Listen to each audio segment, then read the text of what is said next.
Let's talk today briefly about the food security crisis in Africa. Why is there so much hunger in Africa? Yet we have so much land, so much resources to even feed the world. Why is there so much hunger? To answer that question, we may need to look at how agriculture is developed in Africa, what other countries are doing right, and what we may not be doing the right way. Agriculture remains one of the sought-out topics that most development analysts would like to talk about, especially when it comes to Africa. The question is this: why will a region with so much fertile soil still suffer from hunger and poverty? To answer that question, first let us look at some of the top countries that have developed their agricultural sectors and what they did differently. Let's start with a country like China.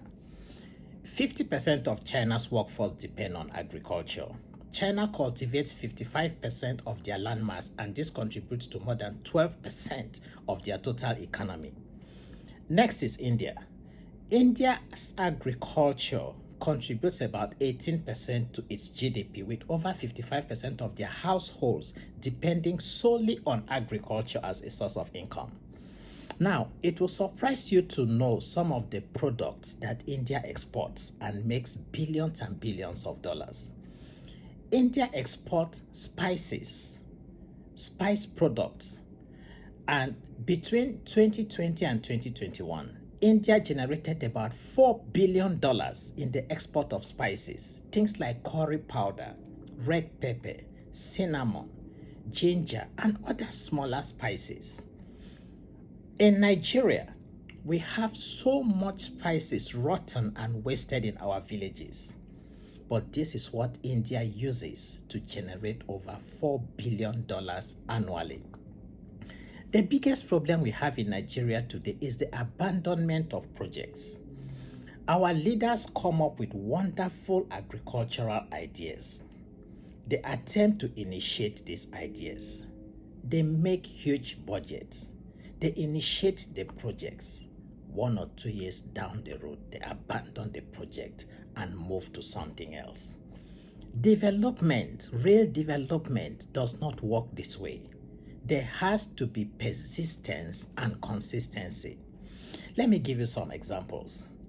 A University of Agriculture can decide to run a massive chicken factory for export and can generate sufficient income that can run the university and run the entire state government. I'll still give you some examples. We look at development as something that is so difficult to achieve. It is not. Development is common sense and planning. It is that common sense that we are lacking as a people. Among the first 15 top chicken exporters in the world, in 2020, Netherlands generated $1.4 billion in chicken exports. The question you want to ask yourself is this: what is the size of Netherlands? Netherlands is just 16,000 square miles. Belgium is 11,000 square miles. Denmark is 16,000 square miles. Adamawa State in Nigeria is 36,000 square kilometers, which is equivalent to 13,000 square miles. Adamawa is larger than Belgium. Yet Belgium is one of the highest chicken producers in the world, actually the second largest producer. Take a state like Bauchi. Bauchi is 45,000 square kilometers, Benue 34,000, Borno 70,000, Kaduna 46,000, Taraba 54,000 square kilometers. The question is, does the white man have two heads? Why can't we utilize our human and material resources and move our country forward? Our underdevelopment is not caused by any external factor. We are the primary cause of our underdevelopment. Take a country like Poland. With a very small land mass, Poland generates 1.2 billion in chicken exports. Germany generates $383 million in chicken exports. Belgium, $636 million. The total land mass of some countries are not even up to the size of a state like Borno. It is time our leadership sits up and look at what will take Nigeria to the next level. We have so much money to steal and to stash in foreign bank accounts, but we do not have money to complete simple projects and make them work. At a point, you start asking why we cannot break through in agriculture and generate foreign exchange. Is it the lack of skills? Is it the lack of labor? Definitely, it is not the lack of capital because there is so much capital to steal.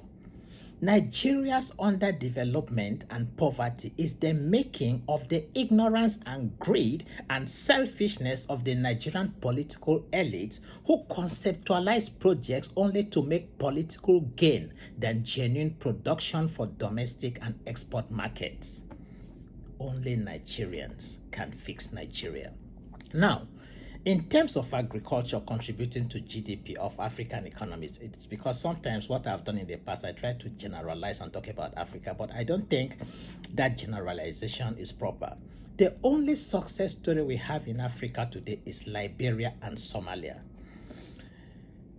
Liberia, let's take an example of Liberia. Liberia is a typical example of an African success story. Under Salif Johnson, the former president, the Liberian government, through their ministry, initiated policies to rehabilitate and revitalize the nation's agricultural sector.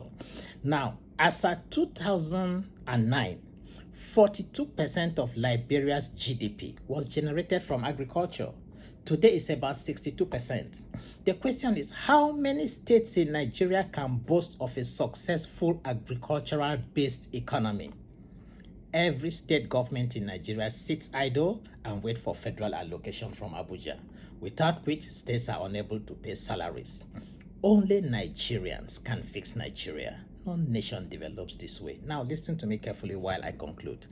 The biggest factor to continued poverty, hunger, and the prevalence of disease in Nigeria is not the lack of land, or the lack of capital, or the lack of entrepreneurial spirit, or the absence of labor.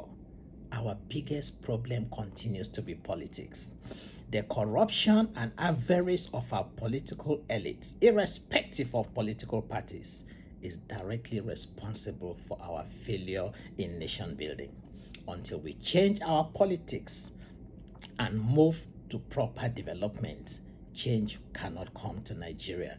I am Prince Wilodidi. Visit my YouTube page, click on the subscribe button to get all my latest video. Join me in the Nigerian national conversation. Thank you very much.